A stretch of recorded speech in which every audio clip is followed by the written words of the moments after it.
Trong giới tu chân, kẻ mạnh là kẻ sống sót, nhưng kẻ sống sót lâu nhất lại là kẻ biết giấu mình sâu nhất. Trận cược chiến 10 đối 10 đầy mùi sát khí giữa Thiên Nam và Mộ Lan sắp nổ ra, đẩy hàng loạt lão quái vật ngàn năm vào thế tiến thoái lưỡng nan. Nhưng đối với Hàn Lập, đây không phải là ngõ cụt mà là một canh bạc hoàn mỹ để thu thập canh tinh và đoạt lấy gốc rễ Huyền Thiên Tiên Đằng, món chí bảo nghịch thiên mà cả chính Ma Hai đạo nằm mơ cũng không có được. Làm thế nào một tu sĩ Nguyên Anh sơ kỳ có thể an toàn rời đi với cả sổ bảo vật vô giá trước mắt bao kẻ thèm khát? Nếu tò mò thì ngay bây giờ hãy cùng kênh YouTube Review 5 phút tìm hiểu nhé. Nước cờ đầu tiên để Hàn lão ma xoay chuyển cả ván bài sinh tử này chính là màn phô diễn tài lực đầy chấn động, khiến thủ lĩnh Cửu Quốc Minh phải ngả mũ kinh ngạc. Ngay khoảnh khắc nhìn thấy Hàn Lập thản nhiên lôi ra sấp vẩy độc dao cấp 8 lấp lánh, Ngụy Vô Nhai hoàn toàn chết lặng. Nên biết rằng đây chính là món bảo vật mà lão hằng mơ ước suốt cả đời người, thậm chí đã 5 lần 7 lượt liều mạng thám hiểm vô biên hải mà vẫn ra về tay trắng. Thế mà giờ đây, độc dao trong truyền thuyết lại bị Hàn Lập xử lý gọn gàng. Đáng nói hơn cả, sấp vảy này còn được sắp xếp ngăn nắp tinh tế đến mức khó tin. Đối với Ngụy Vô Nhai, nếu có được đống vảy độc dao cấp 8 này, độc công và độc tu pháp bảo của lão chắc chắn sẽ thăng cấp vượt bậc. Nhờ vậy, cơ hội đối phó với Mộ Lan thần sư của lão sẽ tăng thêm vài phần nắm chắc. Nhưng bất ngờ chưa dừng lại ở đó, Ngụy Vô Nhai còn chưa kịp hoàn hồn sau cú sốc đầu tiên thì đùng một cái, Hàn Lập lại ném thêm một chiếc mai rùa Quy Yêu cấp 8 cho Chí Dương thượng nhân, một trong Thiên Nam tam đại tu sĩ đương thời. Lúc này thì cả hai đại lão hoàn toàn ngớ người luôn. Ủa, từ bao giờ mà yêu thú cấp 8 ở Thiên Nam lại chạy đầy đường dễ dàng đến thế kia? Mà tại sao tất cả vận may đều bị gã tiểu tử tướng mạo bình thường này hốt sạch thế hả? Sự việc này đã buộc hai đại lão phải đánh giá lại thực lực của Hàn Lập. Gặp yêu thú cấp 8 mà muốn hạ gục là hạ gục, gã thanh niên này quả thực là một kẻ đáng sợ đến cực điểm.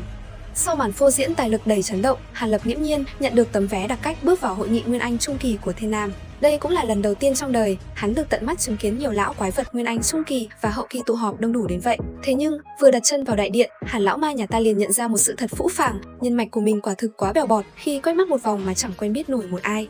Chính vào lúc bầu không khí có phần gượng gạo, bỗng nhiên có một nam nhân chủ động đứng dậy từ ghế ngồi. Vị này nhìn hắn với gương mặt đầy rạng rỡ, nhiệt tình đưa ra lời mời: "Hàn đạo hữu, nếu không chê thì mời ngồi bên cạnh Long mỗ." Ngay đến đây, trong đầu Hàn Lập liền nảy số ngay lập tức, người họ Long lại có tu vi Nguyên Anh trung kỳ, không cần nghĩ cũng biết, đây chính là thủ lĩnh của Thiên Đạo Minh, bọn họ Long đại ca trong cặp đôi lừng danh Long Hàm Phượng Băng. Là Vân Tông của Hàn Lập vốn thuộc Thiên Đạo Minh, cho nên vị Long Hàm này cực kỳ hữu hảo và ra sức lôi kéo hắn.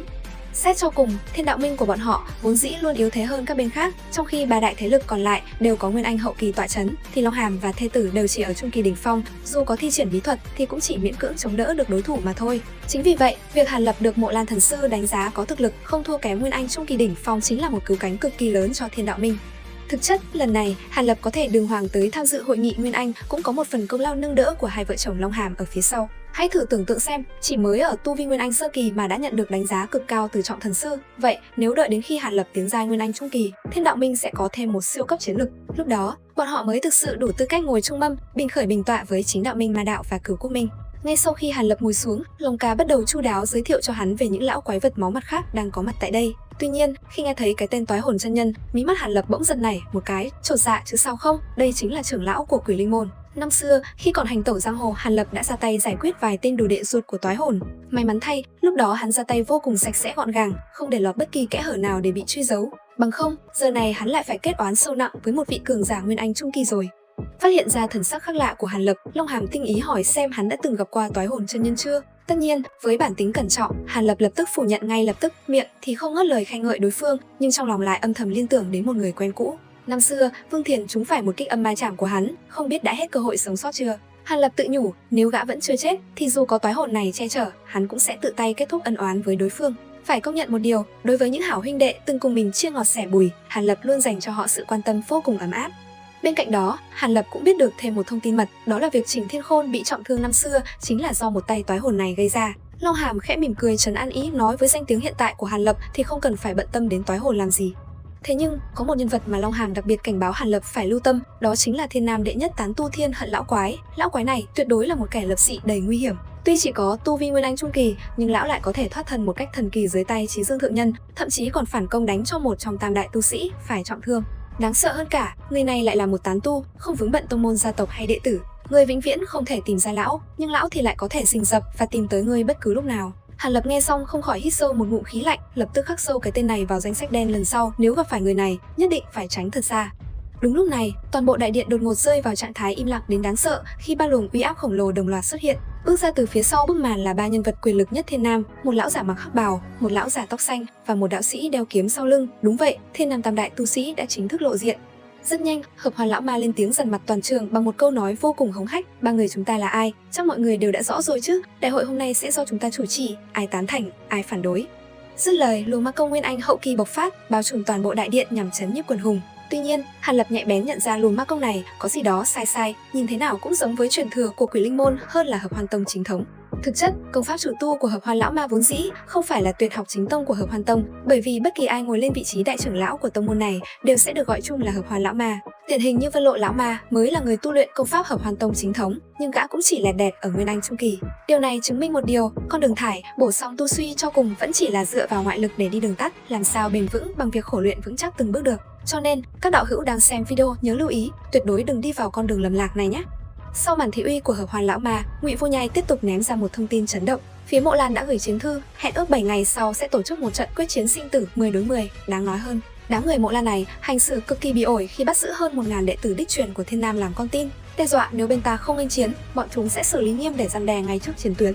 Đây rõ ràng là một cái bẫy rành, nhưng phe Thiên Nam lại rơi vào thế tiến thoái lưỡng nan. Nếu không nghênh chiến, sĩ khí bên ta sẽ sụt giảm nghiêm trọng, chưa kể những đệ tử kia đều là nhân tài cốt cán của các tông môn gia tộc. Nếu tầng lớp cao tầng thấy chết không cứu, lòng tin của những tu sĩ cấp thấp bên dưới sẽ hoàn toàn nguội lạnh, trận chiến này chưa đánh đã tự thua mất một nửa. Ngay lập tức, đám lão quái vật bên dưới bắt đầu tranh cãi ầm ĩ, kẻ thì bảo đây là bẫy đừng nhảy vào, người lại hô hào phải cứu đệ tử bằng mọi giá. Thế nhưng, nếu tinh mắt, bạn sẽ nhận ra phần lớn bọn họ đều đang diễn kịch. Ở những buổi hội nghị thế này, kẻ nào hét to nhất thì thường lại là kẻ lười ra sức nhất.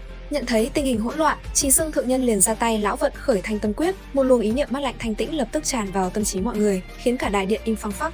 Sau đó, lão đưa ra điều kiện từ phía đối phương, ngoại trừ tu sĩ Nguyên Anh hậu kỳ, tất cả các tu sĩ khác đều có thể tham gia.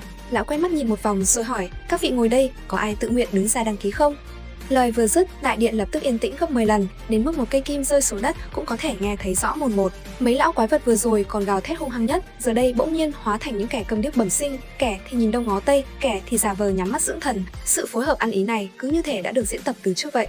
Nhưng điều này nằm trong dự tính của tam đại tu sĩ, làm sao đám lão quái vật đã sống hơn ngàn năm này có thể dễ dàng đi bán mạng vì đệ tử nhà người ta được. Để tăng thêm sức hấp dẫn, Chí Dương thượng nhân đành phải tung ra mồi nhử, phía Mộ Lan đã giao cho mỗi tu sĩ tham chiến một lượng lớn nguyên liệu chân quý mang vào đấu trường. Nếu giành chiến thắng, toàn bộ tài liệu trong túi trữ vật của đối thủ sẽ thuộc về người đó, tuyệt đối không ai được phép dòm ngó. Đồng thời, ba vị tam đại tu sĩ cũng sẵn sàng mang bảo vật cá nhân ra làm thù lao xuất chiến. Lúc này, gió mới đổi chiều, sau màn truyền âm bí mật của tam đại tu sĩ, Toái Hồn chân nhân là người đầu tiên bước ra nhận lời, theo sau đó là Vân Lộ lão ma cũng nhanh chóng đăng ký tham gia góp vui. Trong lúc Hàn Lập đang tò mò không biết bảo vật gì mà lại có sức hút lớn như vậy, thì bất ngờ, một giọng truyền âm đầy thâm ý của Chí Dương thượng nhân vang lên ngay trong thức hải của hắn. Hàn đạo hữu, nghe nói ngươi đang cần một lượng lớn canh tinh, trong tay ta và Ngụy đạo hữu đều đang có một khối, liệu có thể mời ngươi xuất chiến hay không? Cú gạ gẫm này quả thực đã đánh trúng vào tim đen của Hàn Lập. Canh tinh chính là thứ mà hắn đã tìm kiếm ròng rã bấy lâu nay để luyện chế đại canh kiếm trận cho 72 thanh thanh trúc phong vân kiếm của mình. Nếu có thể luyện thành kiếm trận này, lần tới gặp lại Mộ Lan thần sư, dù không đánh lại hắn cũng thừa sức tự bảo vệ mình, chứ không đến mức bị truy sát vất vả suốt 4 ngày 4 đêm như lần trước. Tuy nhiên, với tính cách thận trọng của mình, Hàn Lập không đồng ý ngay mà yêu cầu phải tận mắt nhìn thấy canh tinh sau khi hội nghị kết thúc rồi mới quyết định. Khi đại hội giải tán, chỉ còn lại Hàn Lập, Vân Lộ lão ma và một phụ nhân thanh tú ở lại đại điện. Người phụ nhân kia chính là Bạch phu nhân, một cao thủ bằng hệ thần thông, có mối tình oán hận đan xen với Chí Dương thượng nhân năm xưa. Dù ngoài mặt tỏ ra lạnh lùng, nhưng khi thấy gã bạn trai cũ đáng ghét lấy ra băng tuyết tàm, nàng rốt cuộc cũng thỏa hiệp, nhận lấy nhộng tằm rồi quay người rời đi. Giờ đây, trong điện chỉ còn lại 3 người, Ngụy Vô Nhai, Chí Dương thượng nhân và Hàn Lập. Không thèm vòng vo, hai vị đại lão trực tiếp hỏi Hàn Lập cần bao nhiêu canh tinh. Nhưng ai mà ngờ được, Hàn Lập lại thản nhiên buông một câu xanh dờn: hai vị tiền bối, có bao nhiêu cứ đem giá hết đi. Hàn mỗ xin nhận hết, hơn nữa, vãn bối cũng sẽ tiến hành trao đổi đồng giá chứ không để hai vị phải chịu thiệt. Câu nói này làm hai đại tu sĩ sửng sốt đến đần người ra. Hay rõ ràng là tụi ta đang đi thuê ngươi làm lính đánh thuê, sao giờ lại biến thành đại hội giao dịch thế này? Ngươi chỉ là một kẻ có tu vi Nguyên Anh sơ kỳ, đồ vật đem ra liệu có thể lọt được vào mắt xanh của Nguyên Anh hậu kỳ bọn ta hay không? Thế nhưng, khi hai người bất đắc dĩ ném ra 3 khối canh tinh, Hàn Lập ngoài mặt thì bình thản, nhưng trong lòng đã sướng rơn. Có điều, bấy nhiêu canh tinh vẫn chưa đủ để luyện chế cho toàn bộ 72 thanh kiếm của hắn. Để đáp lại, Hàn Lập lập tức lấy ra vảy độc dao cấp 8 và mai rùa quý yêu. Vừa nhìn thấy những thứ này, Ngụy Vô Nhai liền không kiềm chế được mà thốt lên đầy kinh ngạc: trời đất ơi, độc dao cấp 8! Sự thất thố của một đại tu sĩ đã sống hơn ngàn năm đủ để chứng minh giá trị kinh thiên động địa của món bảo vật này. Để không mang tiếng chiếm tiện nghi của hậu bối, Ngụy Vô Nhai dứt khoát móc ra khối canh tinh cuối cùng đưa cho Hàn Lập. Chưa dừng lại ở đó, Chí Dương thượng nhân cũng không chịu lép vế khi lấy ra một khúc rễ của Huyền Thiên Tiên Đằng ném cho Hàn Lập. Bạn có biết thứ này khủng khiếp đến mức nào không? Đây chính là Huyền Thiên chi vật, Năm xưa chính mà hai phe liên thủ rầm rộ tấn công Vân Mộng Sơn cũng chỉ để cướp linh dịch cứu sống nó, nhưng thất bại nên mới chặt ra chia chác, mà phần gốc rễ quan trọng nhất của tiên đằng nay đã rơi vào tay Hàn Lập. Trong lòng Hàn Lập lúc này có thể nói là nở hoa rực rỡ, các ngươi không cứu sống được gốc tiên đằng này, nhưng đừng quên Hàn mỗ ta có Trượng Thiên Bình thần kỳ. Nếu có thể hồi sinh món huyền thiên chi vật này, nó sẽ hóa thành món chí bảo nghịch thiên đến mức độ nào nữa. Sau khi hoàn tất cuộc giao dịch béo bở nhất lịch sử, Hàn Lập sảng khoái hứa hẹn sẽ tham gia cực chiến rồi sải bước rời đi. Nhưng ngay khi hắn vừa bước tới cửa điện, giọng nói truyền âm đầy thâm ý của Ngụy Vô Nhai bỗng vang lên bên tai. Hàn đạo hữu, nể tình khối vảy độc dao kia, chuyện ngươi dẫn Nam Cung đạo hữu đào hôn năm xưa, lão phu sẽ không tiếp tục truy cứu nữa. Như vậy, chuyến đi bão táp tới hội nghị Nguyên Anh không những không làm khó được Hàn Lập mà ngược lại còn giúp hắn gom về một mớ tài bảo khổng lồ, dọn đường cho những bước tiến thần tốc sau này. Tuy nhiên, câu chuyện thú vị nhất giờ mới thực sự bắt đầu. Liệu gốc rễ huyền thiên tiên đằng đã khô héo vạn năm kia, dưới sự tầm bổ của linh dịch từ Trượng Thiên Bình, sẽ hồi sinh và hóa thân thành món chí bảo chấn động tam giới nào? Và với lượng canh tinh vừa giao dịch được, đại canh kiếm trận hoàn chỉnh của Hàn Lập sẽ có uy lực khủng khiếp ra sao trong trận quyết chiến 10 đối 10 sắp tới? Nếu tò mò thì đừng quên ấn like và theo dõi kênh YouTube Review 5 phút Pro để biết thêm chi tiết nha. Bây giờ thì xin chào và hẹn gặp lại các bạn.